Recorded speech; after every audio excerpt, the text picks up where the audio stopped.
Okay, it's that time. It's 2 o'clock. It's time to get the show on the road. This is preparing for virtual interviews and session number 4 of Career Launch 2020. I am Mary Claire Kraft. I'm the Manager of Employer Outreach for University Career Services at George Mason. And I'm so happy you've all decided to participate today. And I'm even more thrilled that I'm starting to recognize some of these names, some Career Launch superstars coming to all the sessions. We look forward to all your feedback, each and every one of you at the conclusion of this session and any of the sessions that you attended. As you'll see on the slide before you, we're asking that everybody please remain on mute for the duration of the presentation. There will be time for question and answers, and we'll be giving you instructions for how to submit that. But because we are recording the session, we're asking that everybody remain on mute. A couple of other housekeeping items to get after. Oh, but first, this is the remainder of the Career Launch schedule. Today's session is the last for this week, but you could come back and join us on Monday to hear about the chaos theory of careers and how it relates to our lives more than ever, given our current environment. And I'd like to also call your attention to an event that's in the not too distant future. On May the 27th, are preparing for the virtual fair workshop.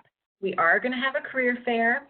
It's going to look a lot different than anything that we've all probably ever experienced. So make sure you bookmark that date and time and attend that event so you can be best prepared for that.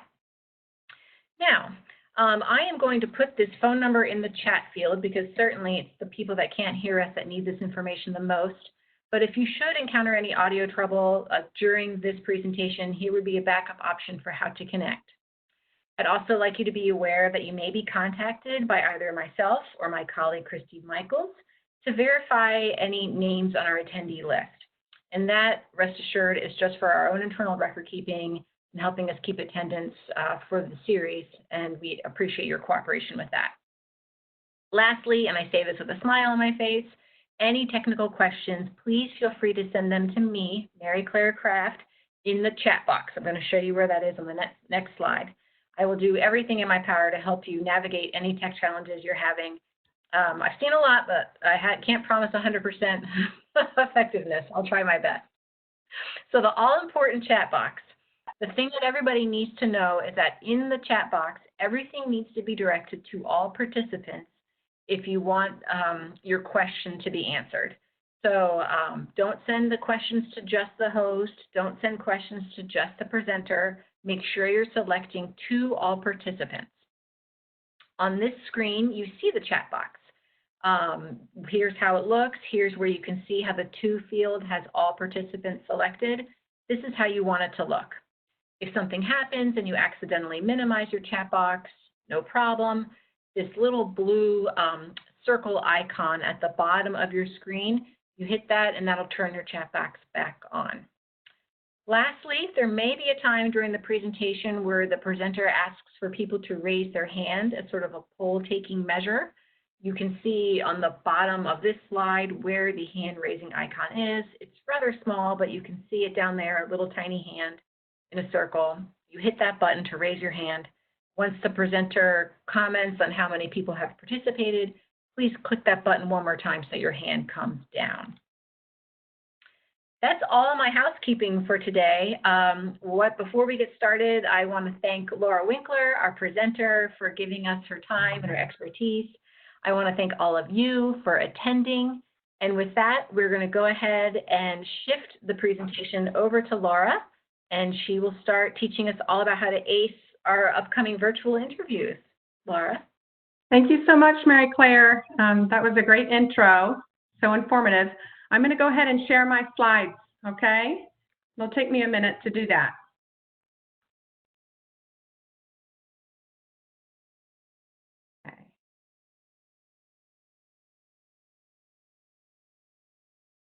Okay, so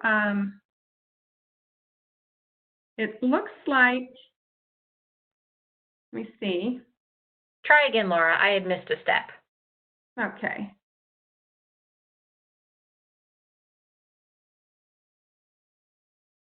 Okay. Do you see my slides now?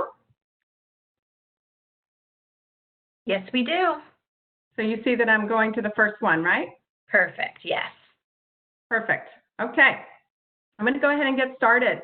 Again, my name is Laura Winkler. I am the Senior Career Counselor at University Career Services at George Mason, and I'm excited to talk to you today about preparing for virtual interviews.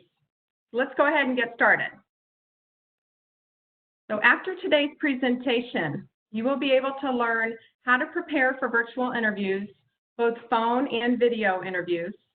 You'll learn the 8 must-have skills to showcase to an employer, how to handle behavioral interview questions. You'll learn examples of questions to ask your interviewer, and finally, what to do after an interview. So there are 2 main virtual interview options, phone and video interviews. Phone interviews are very common. Employers often use phone interviews for the first interview, which is a screening interview. There has been a rise in video interviewing in recent years, especially now due to the pandemic and the social distancing measures that are put in place. Live video interviews give candidates the opportunity to show more warmth and personality than a phone interview. There's also the pre-recorded video interview options. With this option, candidates can record themselves answering some basic questions for approximately 15 minutes. There are several benefits to this type of interview as well. Busy candidates can record when it's convenient to them, and candidates who may be nervous can be more at ease recording at a time that when they feel the most prepared. So we're going to talk a lot about what to do before your virtual interview. There is a lot of preparation that takes place before a virtual interview to really maximize your success in the actual interview. So I'd like to turn the question to you. What are some things you might want to do before your virtual interview takes place? I'd love to have just a couple volunteers, and you can use the chat function to give me your response. So again, what are some things you might want to do before your virtual interview takes place? Some really great ideas are coming into the chat, Laura. Researching the company, that's incredibly important. Having your resume ready, maybe practice some of the questions you think you might get asked. Yeah. Preparing a pitch. Great ideas coming into the chat. And they are all accurate. Absolutely. I agree with all of those. Any others? Here's one we tried to do tirelessly. Make sure your technology works. Yeah. Have questions ready for your interviewer. Okay. Well, you guys covered a lot of what I was going to say. So the first thing is to prepare your interview environment. And I'll talk more about this in a little bit. Testing your technology is key. Somebody mentioned that. Also, review the reasons you are a good fit for the position and for that organization. Somebody mentioned researching employers. That is so important. And of course, practice. Being prepared and practicing is absolutely key for you to really perform well in your virtual interview. So let's go into some of these things in greater detail. So to prepare for both a phone and video interview, you want to find a quiet place. Virtual interviews are best held in a secluded room where you can shut out any distractions. Avoid being near windows against busy streets and ensure that your roommates, children, pets will not interrupt you during your interview. A note on the door of your room as well as the door to the outside may be helpful. I know I have my doorbell ringing much more often than usual with UPS delivery people coming by, so I actually put a note up and right over my doorbell saying, please do not disturb, presentation in session. Also, clear your desk space, except for a notepad and pen for you to take notes. Set out a glass of water for yourself, and which I have right here. And have your materials ready. So have a copy of your resume, interview questions that you plan to ask the employer. Somebody mentioned that, that's so important. And the phone number of the interviewer in case you get disconnected from the phone call or from the video interview. Now what we're going to talk about is how to prepare for the video interview specifically. So try to find an area with a plain wall to use as your backdrop so the interviewer will focus on you and not the decor behind you. I recently saw someone perform a video interview, and she had a fan on that was whirling around. She had some really interesting lights in the background and lots of pictures in the back. And I kept looking at that and not really focusing on her. Also, adjust the lights in the room. So a room with natural light is best. If things appear dark, you could bring in an extra lamp to brighten the space. Make sure that your lighting isn't creating a glare or a shadow. Also, regarding eliminating distractions, we talked about keeping the visitors away. For example, my cat is down in the basement right now. Also, set your phone to silent. It's recommended to do the following technology tests. Somebody recommended checking the technology. So these are the things that I would go through. First of all, check your audio settings. Do your speakers and microphone work? Make sure you are coming across clear with no static. I know that Mary Claire and I practiced this before I got started today. Also, check to make sure your webcam is working. Make sure your camera is at eye level. Check your internet connection. Close any windows, tabs, or applications on your computer that you are not using. And then finally, get familiar with the interview software that you will use. Make sure you find out what that is. Common platforms are Zoom, GoToMeeting, Skype, and Google Hangout.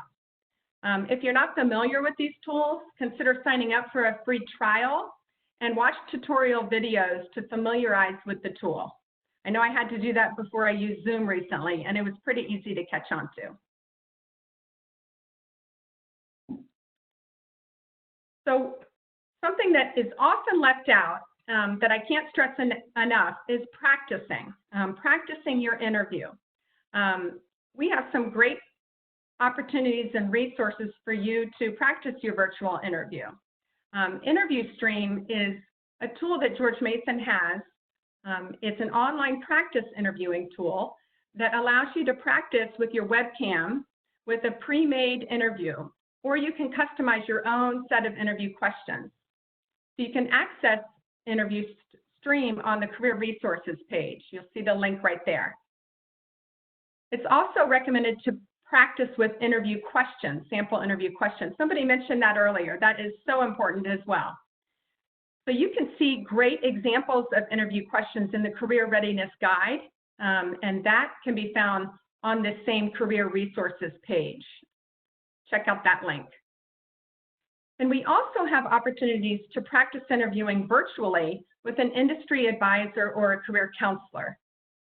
We are offering virtual appointments and are doing so throughout the summer and throughout the year. So we are excited to meet with you virtually. The way to find us is go to careers.gmu.edu, click on the Students tab, and then make an appointment, and you'll find out how you do it.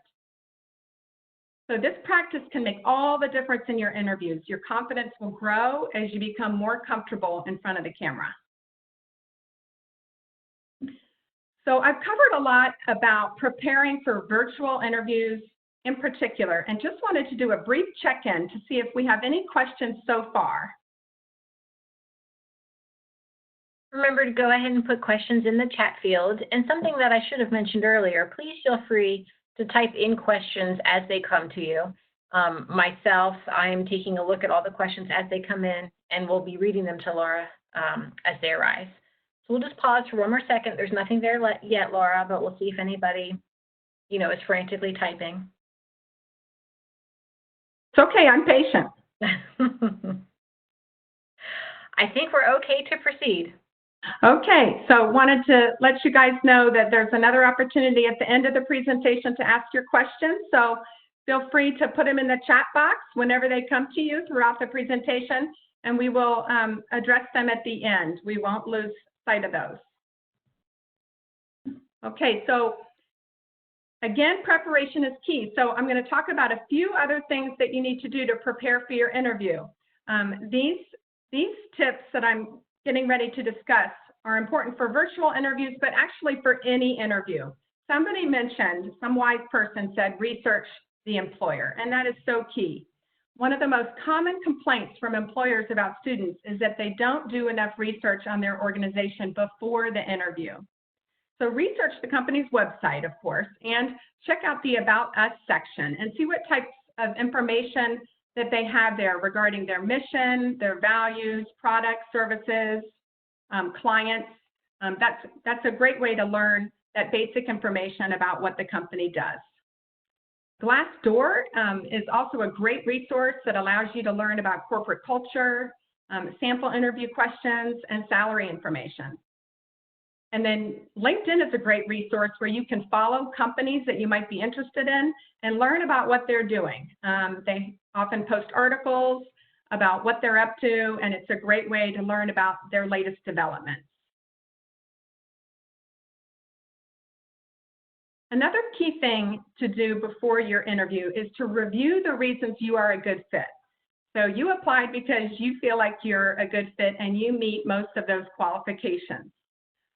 So a very simple way to do this is to create a T-chart.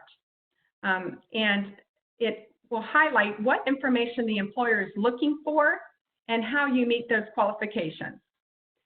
So in this particular T-chart example, you'll see the requirements and qualifications listed are team-oriented, having presentation skills, and knowing Excel. And on the right-hand side are your examples.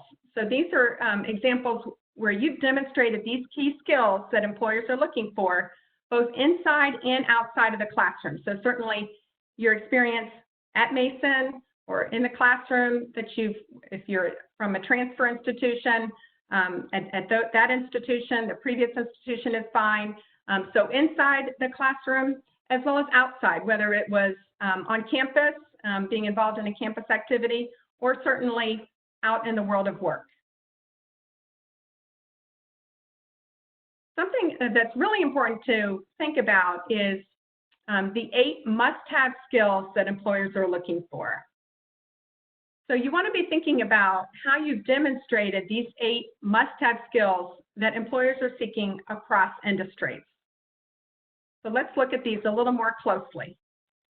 So you will be very well prepared for any interview if you come up with stories for each of these 8 must-have skills in advance. So take some time to come up with at least one story to showcase each of these 8 skills. You can use examples again from the classroom, like group projects, at work, volunteer activities, or campus activities.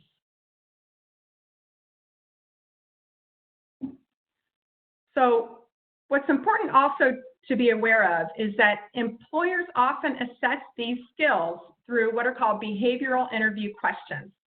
In case you're not familiar with that, behavioral interview questions are based on the premise that past behavior is a good predictor of future behavior in a similar situation. So most employers who recruit at Mason use behavioral interview questions. These are sample behavioral questions that are assessing some of these 8 must-have skills.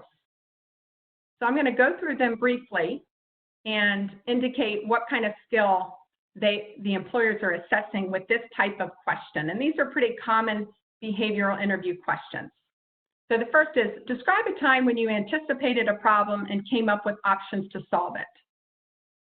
So this is looking at, of course, problem solving and critical thinking skills. The second question is, tell me about a time when you went above and beyond to get the job done. This is looking at your professionalism and work ethic. The third one is, tell me about a time when you had to persuade others. This is looking at your communication skills. The fourth one is, tell me about a time when you worked on a successful team project. This is looking at teamwork. And the fifth one is, tell me about a time when you had to adapt to a different perspective or environment. This is looking at your global and intercultural skills.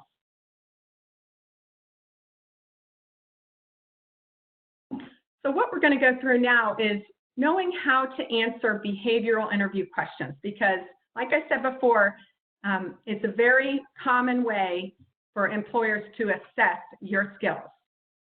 So here's some key tips. The first two, I'm going to go into greater detail in just a little bit. So those are know the trigger word and use the STAR formula. The third tip is to keep it under 2 minutes. So being concise in your response is really important, but yet provide sufficient detail so that the employer really understands what you contributed in this particular situation. So you can certainly do that by sticking to the STAR formula, which I'll go into in just a minute. You can definitely accomplish responding to behavioral interview questions in 2 minutes using this formula. Regarding the trigger word, in an interview, you need to make sure that you talk about your own contributions, even in group projects. It is common for students to say we when talking about projects or tasks because they want to show that they're a team player. But remember, the employer isn't interviewing your group or your team. They are interviewing you. And so if you say we, they won't really get to understand what you did to contribute to the success of that project. So practice saying I when responding to your questions. Okay, so let's go through the STAR formula. So again, this is a great way to respond to behavioral interview questions. It consists of STAR, and these are all the critical components you need to include in order to respond to a behavioral interview questions in approximately 2 minutes. It's okay if you go a little over or a little under, but that's just approximate. So in the STAR formula, S means situation, meaning to identify the situation or problem that you encountered. An example is, each year Mason Recreation hires multiple student employees aiming to attract qualified candidates. So that's describing the situation, okay? So you want to kind of paint the picture of what kind of task or project that you were involved in. T means task. So ask yourself, what was the specific task that you performed? For example, as the marketing assistant for Mason Recreation, I was tasked with marketing a recruitment event to attract new student employees. A means action, which means to detail your specific action. For example, I created and led a committee of 3 other campus partners to reach multiple audiences and implemented a month-long social media campaign to promote our event. And then finally, R means results. It is important to explain the results and specify the quantity or feedback, such as savings or recognition for your accomplishment. For example, as a result, 30 students attended the event, which increased our applicant pool by 30%. I can't stress enough the importance of using I, describing your action, and describing your results. All 4 parts are very important, but the last 2 are ones where you want to spend a little bit more time on. What I see with Mason students is they often forget to share the results. So don't forget that critical part because that indicates the positive impact you're having in the work that you're doing. So be sure to practice using the STAR formula when responding to interview questions with a friend or family member or an industry advisor or career counselor in career services. We are so happy to help you with this. Okay, so we have done all of our preparation and now it's time for the interview. All right, we are so well prepared, but you never know when things can go wrong, right? So I wanted to give you a few tips to troubleshoot some issues just in case. So for example, in a virtual interview, if your video or audio stops working, call the interviewer at the phone number you requested before the interview. So that prep step is so important. Ask if you can continue the interview by phone or if you can reschedule. Another possible interruption is noise.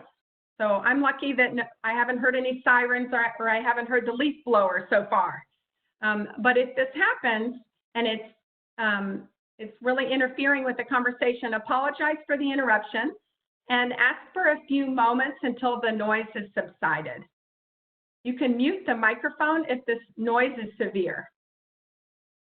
All right, What about if people and pets come in to your space and interrupt you? So if someone enters the room unexpectedly, apologize to the interviewer, ask for a few moments, mute your microphone and turn off your camera, and then step away to deal with the interruption. Recently, I interviewed a candidate just a couple weeks ago through WebEx, actually, and the candidate had a roommate who started hammering during our interview. She handled it beautifully. She said, I apologize. Let me go take care of this. As she put herself on mute, she did not turn off the camera, but luckily she was dressed from head to toe very well. So that was okay.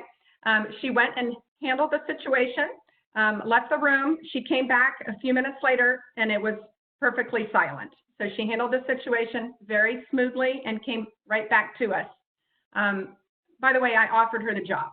So she did a great job in handling the entire interview. Okay, so now let's talk about interview attire, because again, we want to present our best foot forward during our virtual interview. So for your video interview, you should dress professionally the same way you would for an in-person interview. So research the company culture. We talked about how to research employers before your interview, so that you have a good idea of what's appropriate. Unless otherwise instructed, wear business professional attire. While it's likely that the interviewer will only see your upper half, it's still a good idea to wear professional pants or a skirt in case you need to stand up for any reason. Again, that happened just a couple weeks ago with the candidate, and she was dressed well from head to toe, and it worked in her favor. Be sure to view yourself through your webcam to make sure your outfit looks professional on camera as well. To look your best on camera, avoid bright colors. So I didn't wear red today for a reason. And avoid patterns. Opt for softer colors instead.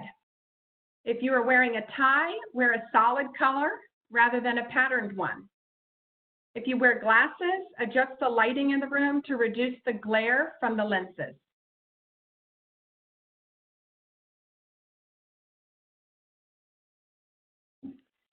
So believe it or not, body language is just as important, if not more important, than verbal communication. So you may have heard that human communication is 20% and 80% is nonverbal. So during a phone interview, you can actually pick up on nonverbal communications. So even though they don't see you in a phone interview, it's important to sit up straight so you can enunciate well. Smile at appropriate times, as the interviewer can actually hear you smile through the phone. Now, during a video interview, sit up straight in your chair. Leaning back too much makes us look a little too laid back and not as confident as we could appear to be. Keep your hands in your lap to avoid distracting gesturing or fidgeting. Now, this part is really important.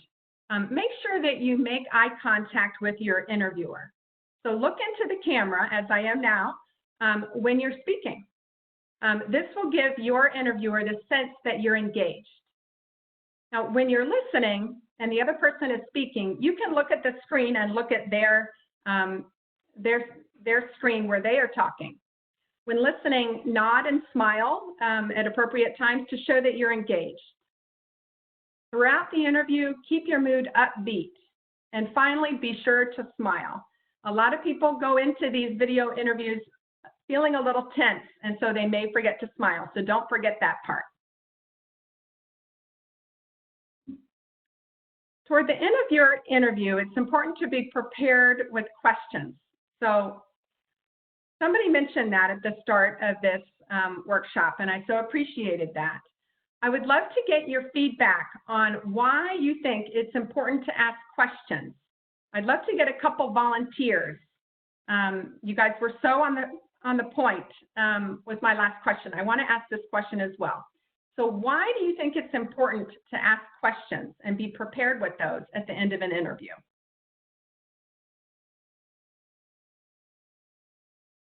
You can go ahead and put your answer to Laura's question in the chat field. Oh, they're coming in, Laura. Everybody was ready.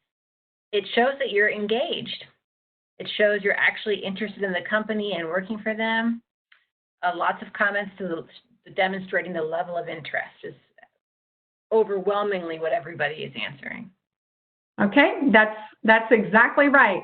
Yes, by having questions that are not easily found on the website, thoughtfully prepared questions, it shows that you're very interested, as somebody mentioned or several of you mentioned. It also will help you to evaluate whether this organization, this role, this environment are all a good fit for you. Remember that interviewing is a two-way street. And so it's really important to ask good questions to assess for yourself whether you want to spend your time, your precious time, at this particular job or internship, for instance.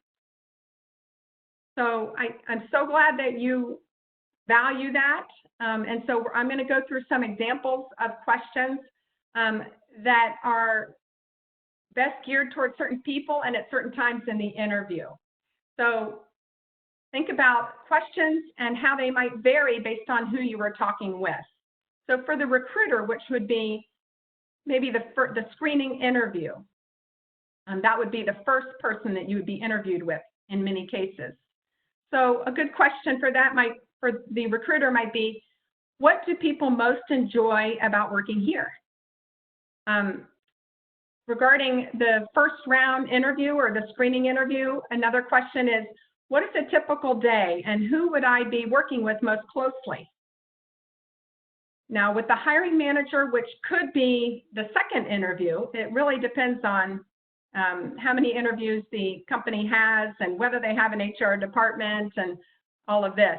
But the possibility of the second interview being with the hiring manager, a good question for the hiring manager might be, how is success measured in this role? And then once you get an offer, that you might have an opportunity to speak with HR, or it could be the hiring manager. Again, it really depends on how each employer is set up, whether they have an HR department and how they're handling their hiring process. But when you're asking questions about the benefits, such as what is the paternity leave policy, this is better for after the offer. So you really want to wow them first with all that you can do for the organization, and then ask about, you know, the benefits and what you will get in terms of compensation and all of that after the offer is made. So you can check out lots of additional questions in our career readiness guide. Again, it's on our career resources page and you see the link there. Check out the interviewing section. It goes into, again, questions that you can ask, questions that you may get, and also it goes into the STAR formula that I already described. So it's a wonderful resource for you guys to prepare for your interviews in general. So after the interview, so there's some things to keep in mind. My understanding is a very small percentage of candidates actually follow up and send a thank you note. And this can be an email. And I'm wondering, I'd love to hear from the audience, why you think it is important to send a thank you note. Because I'm asking this because the vast majority of candidates don't do it. So I'd like you to think about that for a moment. And please put in the chat box what you think about the importance of sending a follow-up thank you.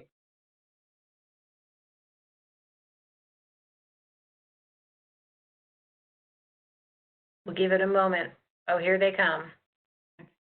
So people are commenting that it shows that you value and respect your interviewer's time, that it's a professional move showing your interest in the position. What else? Assures the company that you're still interested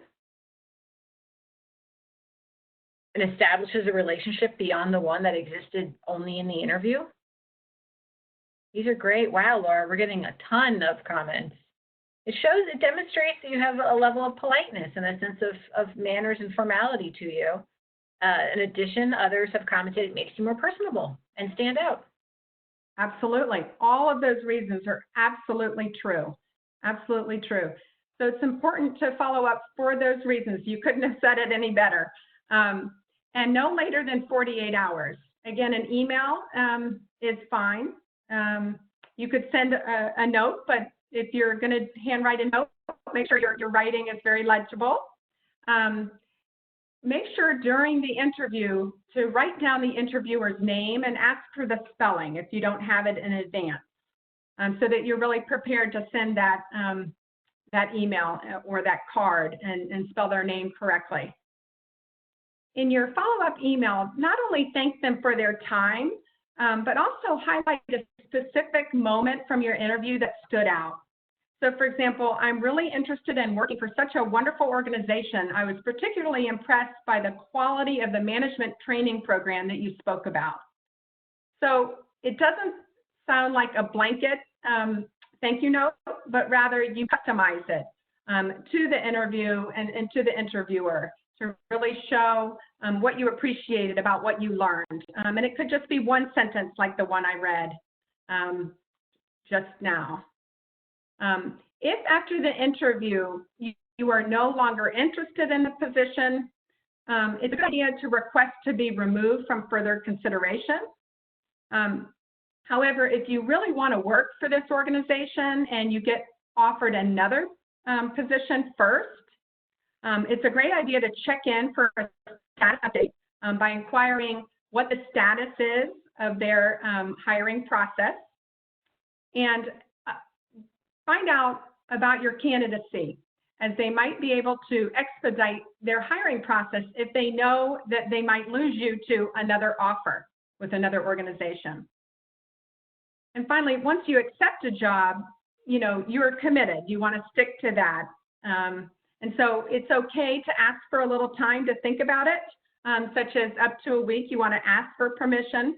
It would not be ethical for them to withdraw the offer just by asking for the time to think about it. And that's perfectly expected to do that. Because again, once you accept the job, you really want to stick with it. If you just worked there for a short while, or you didn't even end up taking the position because another offer came through, it could hurt your reputation. So you really want to make sure you take that time to think about it. You can certainly talk about the offer and whether and weigh the pros and cons and think about whether it would be a good opportunity for you with an industry advisor or a career counselor in career services. We're happy to help you with every step of the job search process. And then finally, you want to prepare to negotiate. So that is a wonderful thing to do. In the Career Readiness Guide that I mentioned earlier, there is a section on negotiation. And again, you can meet with an industry advisor or career counselor to work on your negotiation strategy. All right, well, I'm so impressed with all that you have contributed. You guys know a lot, I can tell, but I have about 20 minutes or so, right? Is that Mary Claire? That's right. And Laura, we have a bunch of questions that have been coming in. Okay, well, let's take that time now because that concludes the formal part of my presentation. Thank you guys for being interactive in this way, and I would love to hear what kind of questions you guys are sharing with me. So I'll get started with some of the ones we received earliest in the presentation, and we'll take as many as we have time for. Sound good? Sure. One question came in on how to prepare for an interview on very short notice. One student commented that there was an occasion where they only had 2 hours to prepare for an interview. What would you suggest? Such a good question and so realistic, right? We want to meet students where they are. And so that's why we have these resources online. So at a minimum, I would check out the interviewing section of the Career Readiness Guide on the Career Resources page that I mentioned earlier. And you could do a quick practice interview using Interview Stream. So again, Interview Stream is that online tool where you can practice. You can see yourself in front of the camera. You can save your file and review it to get a sense of how you did. In Interview Stream, you can select common interview questions and practice those. These are common questions that you might very well get 2 hours later for your real interview. So at a minimum, I would look at our career readiness guide and interview stream. Great question. Great question and a very nice answer. Thank you, Laura. Let's see. We also have questions. Oh, give me a minute. My computer is being silly. There was a really good question that came in that I think maybe I'll just provide a quick answer for. If interview stream is available for alumni, I don't believe it is, but we could double check, and a good idea would be to connect with the Office of Alumni Relations to find out what resources are available after you graduate. And it wouldn't hurt if it's not something that is available for them to know that you'd be interested in it. It might be something that could be possible in the future. Does that sound fair, Laura? I believe that it is available to them. So normally what they do is they use their George Mason email address. And I know that alumni have that for a long while after they graduate. So normally it is available to alumni, but if you have any trouble accessing it, we want to help you with that. So you can just contact us at Career Services. You know, our number is 703-993-2370. We're answering the phone during this epidemic. We're answering the phone. We're available to you. So yeah, it's a tool that alumni should be able to use. Well, that's good news. Yeah. Awesome. Another question, given the current state of things, a student would like to know, and this is in quotations, I'm using their word, how picky should you be with employers, and what are some red flags of toxic workplaces that you could catch in an interview? Oh, such a good question. It is, yeah. Yeah, one red flag might be that the duties are a little vague.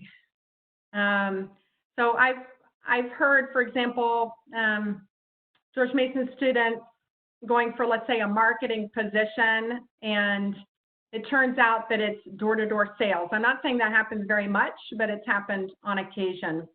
And they realized, the students, when they talked to me afterwards, they realized that during the interview, they were quite vague about what they would be doing in marketing. So you really want to get a sense of, you know, what are the typical, you know, what's a typical day like? What are the actual tasks? What is expected of me? You really want to kind of get a sense of that. And if it seems fuzzy, you know, it's okay to ask follow-up questions. Another red flag might be, you know, kind of getting a sense from the people whether they seem upbeat. I know in career services where I work, we bring candidates in, and they can tell right away that we are a happy bunch. They can tell that we like each other, that we have a good team environment. They can tell we're upbeat and things like that. They tell us that all the time. And so I think you can really glean from interacting with the people what that environment is like, whether they seem content. You could ask questions about how they support each other as a team, regarding a supervisor, because that's the most critical relationship and so indicative of your satisfaction in a job.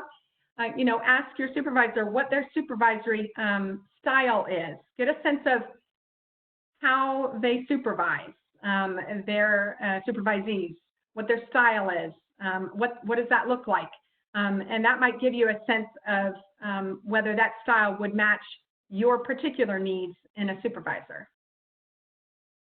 You know, Laura, that's interesting. A student had commented earlier in the chat that that's one of their favorite questions to ask, is to ask who would be their supervisor, what is their style of leadership. So excellent. To you for suggesting that. Yes.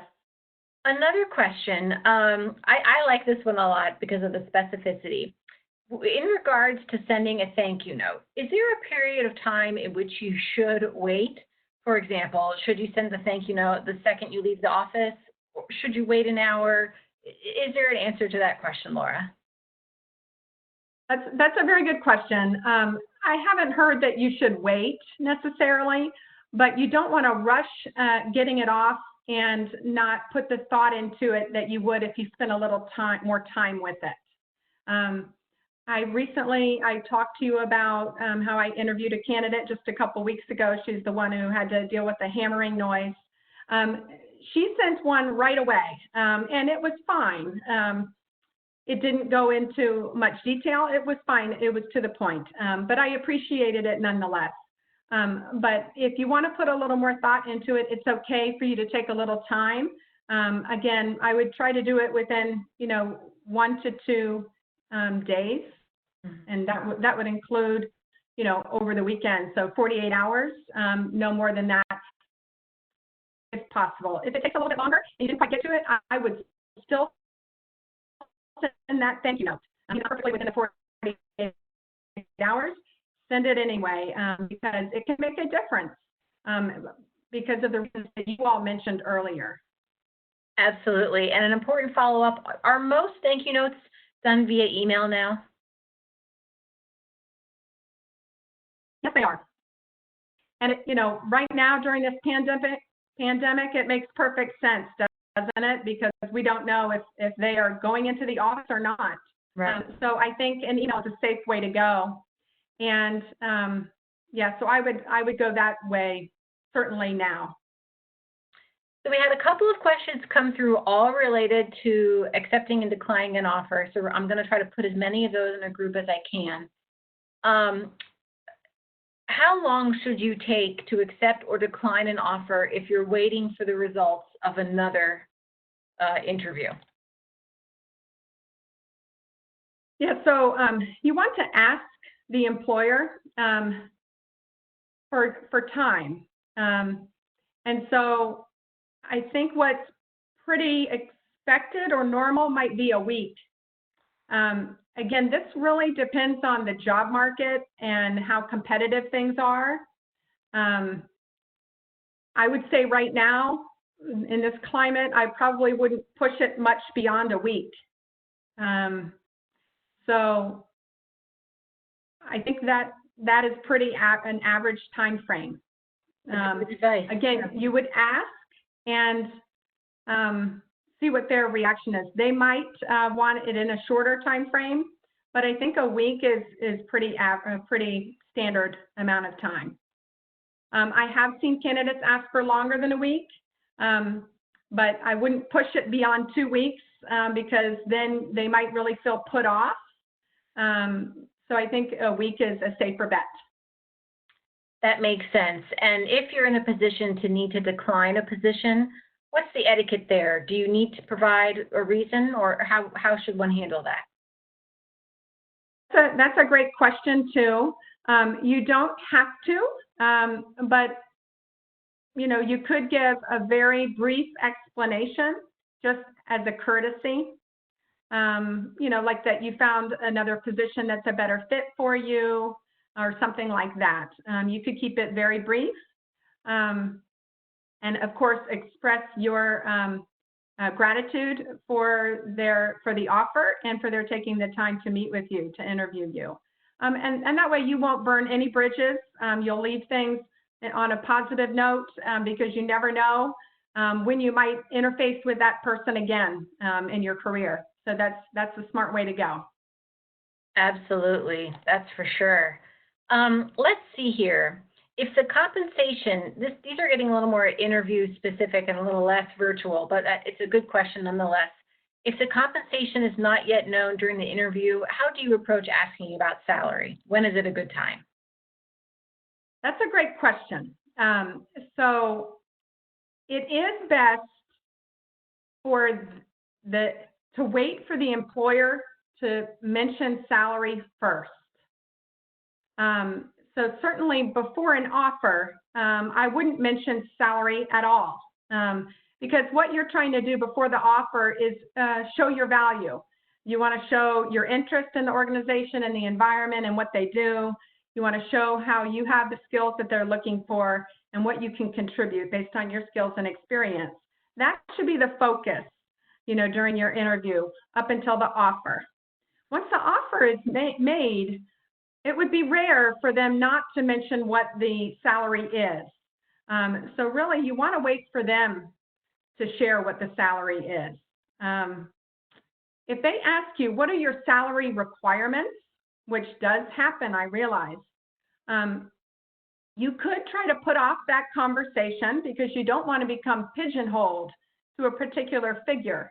So you could say, I'm very open to negotiate. If they press you and say, we really need to know what your salary expectations are, then you could try to share a range based on salary data. And you can get this salary data through research. And this information is in the Career Readiness Guide in the Salary Negotiation section. But just to give you a couple examples, salary.com, payscale.com, salaryexpert.com. So use a couple resources, not just one, and give them a range. Usually it's a 5K range. And so you would say, based on my research, for this type of position, my understanding is that this position commands this salary range. And so I would expect a salary within this range. And you could leave it at that. And then you could turn it to them and say, what kind of salary have you budgeted for this position? So then you want to bring it back to them and have them give you a figure. Do not accept the offer on the spot. It's always good to think about it because you want to come up with your negotiation strategy. As you can see in this slide right here, after the interview, prepare to negotiate. And so you want to do your research. You want to understand the full compensation package, right? Because you might end up not wanting to negotiate for salary. It might be that you want to work from home a couple times a week because you don't want to commute in this DC metro area every day, 5 days a week. So there might be other elements of the compensation package that you want to negotiate for. So it's a good idea when you get an offer to express interest, enthusiasm. That's wonderful news. I'm so excited. And it's a big decision, and I'd love to think about it for a couple days. Or I'd like to think about it. Could I get back to you in a week and let you know? So yes, you're expressing enthusiasm for the position, and you're giving yourself a little bit of time to do your research and come up with your negotiation strategy. You can check out the Career Readiness Guide for that information, and you can meet with an industry advisor or career counselor to work on that negotiation strategy so you're coming back to that conversation ready to go. That was incredible, Laura. You answered maybe 3 of the questions all at once. Awesome. Good. Here's a very technical question as it relates to virtual interviewing, and something that I know I've been, so the advice is to look at your webcam and not at the picture of your interviewer, to your point about making eye contact. Is that correct? Yeah, especially when you're talking. So I'm hoping right now I'm looking like I'm looking at the camera, so I'm hoping that it appears that I'm looking at you and we're having some eye contact. I'm hoping that is how I'm appearing right now. Does that sound about right, Mary Claire? Absolutely, it does. Okay, but when Mary Claire is talking, it's okay for my eyes to divert from the camera and look at her talking. As I mentioned, you want to come across as engaged, so you might, when appropriate, smile at times or nod if she's saying something that, is resonating with you. And then when it's your time to talk, you'll go back and look at the camera.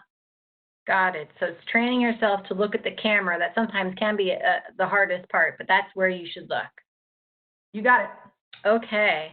I love this question. We have a couple of students that ask this. How do you make sure you end up with your interviewer's email? Do you ask for it? What if you want to send a thank you note, but you don't end up having it? What's your advice there? Yes, so that goes into the preparation part. So before the interview, you want to be very clear about who is interviewing you, what their name is. You want to have their contact information, their email, so you ask for that up front. You might be already in communication at this point with the interviewer, or you might be working this out with an HR person who will then let you know who your interviewer will be. So you want to make sure you have their name, their full name, so that you can, again, send that thank you and not scramble for that information right after the interview. So you want their name, the spelling, the email, and a phone number in case you get disconnected from your video or your phone call so you can get back to them. This preparation will be key for you. You also want to find out how they're interviewing you, whether it's by phone or what type of tool. If they are a well-prepared and organized organization, they should prepare you for this interview well. But you never know. So it's good to ask for this information in case they are not providing all of this key information for you. And to that point, Laura, if you need to follow up in some capacity and you say it's because I would like to be able to send a thank you note, I'm sure the organization would be happy to assist you with that. Yes. People absolutely. like thank you notes. Yes. Should there be any follow-up questions in the thank you note? Should you be asking your interviewer, what do they like about their job, or any of those kinds of questions? Normally not. You really want to seize the opportunity to do that at the end of the interview. You could ask if you could have a brief conversation that you have a couple more questions if necessary, but normally the thank you note is to provide that appreciation, to share that appreciation, and to maybe highlight something that you really appreciated specifically about that company. You could mention something that you forgot to share with them that you want them to know. So that might be an opportunity, such as in the last paragraph, to state that you forgot to mention such and such during the interview, and you wanted them to make sure that you have this knowledge or have this background. So that's usually the purpose of the thank you note. If you have questions, you could ask in a separate email, not in your thank you, whether you could have a brief conversation with them, or whether you could provide your questions through email. We have 3 minutes. I'm going to try to squeak in one last question, if that's okay, Laura. Sure. Because I think it's an important one. For students that are looking at conducting research ahead of their interview, is it appropriate to reach out to current employees of the desired company, whether that be through email or on the phone, and ask them how they handled their interviews and how they were successful in getting their job? So that's a great question. I do recommend, in general, trying to reach out to employees for the purpose of an information interview. An information interview is where you have a brief conversation for about 15 minutes or so, where you're asking them information about what it's like to work in this environment, about the organization, perhaps about their career path. So that is a very good strategy to do. I would be careful about asking specific questions about the interview because that might not be received well. So I'd be careful about that. You can find out information about the interview through Glassdoor as one possible resource to find that information out. But yes, reaching out to employees, especially if you have some connection with them, could be a friend of a friend, or it could be an alum who you just got connected with. That is an excellent strategy to learn about the work culture, to learn about the environment, and to actually avoid those red flags that we were talking about earlier, because often we can't figure these things out through online research. So talking with people at the organization is a great source of information. Well, with that, it is 3 o'clock on the dot. Laura, thank you so much for your expertise and your time today. Sure, I really enjoyed all the comments and the questions. They were so thoughtful, and I really hope this was helpful. We had up to 55 amazing students and alum on the line. Thank you all for being so engaged. Students are interested, Laura, and if they're able to follow up with you, Sure. I can absolutely. type Career Services email address into the chat box for anybody that's looking for more information. Yes, that would be great. All right, that's what I'll do. Thank you, everybody, for participating, and have a great rest of your day. And take a look at the remaining career launch sessions if you'd like more information like this. Take care. Take care, everybody. Bye-bye. Thank you, Mary Claire. Thank you, Laura.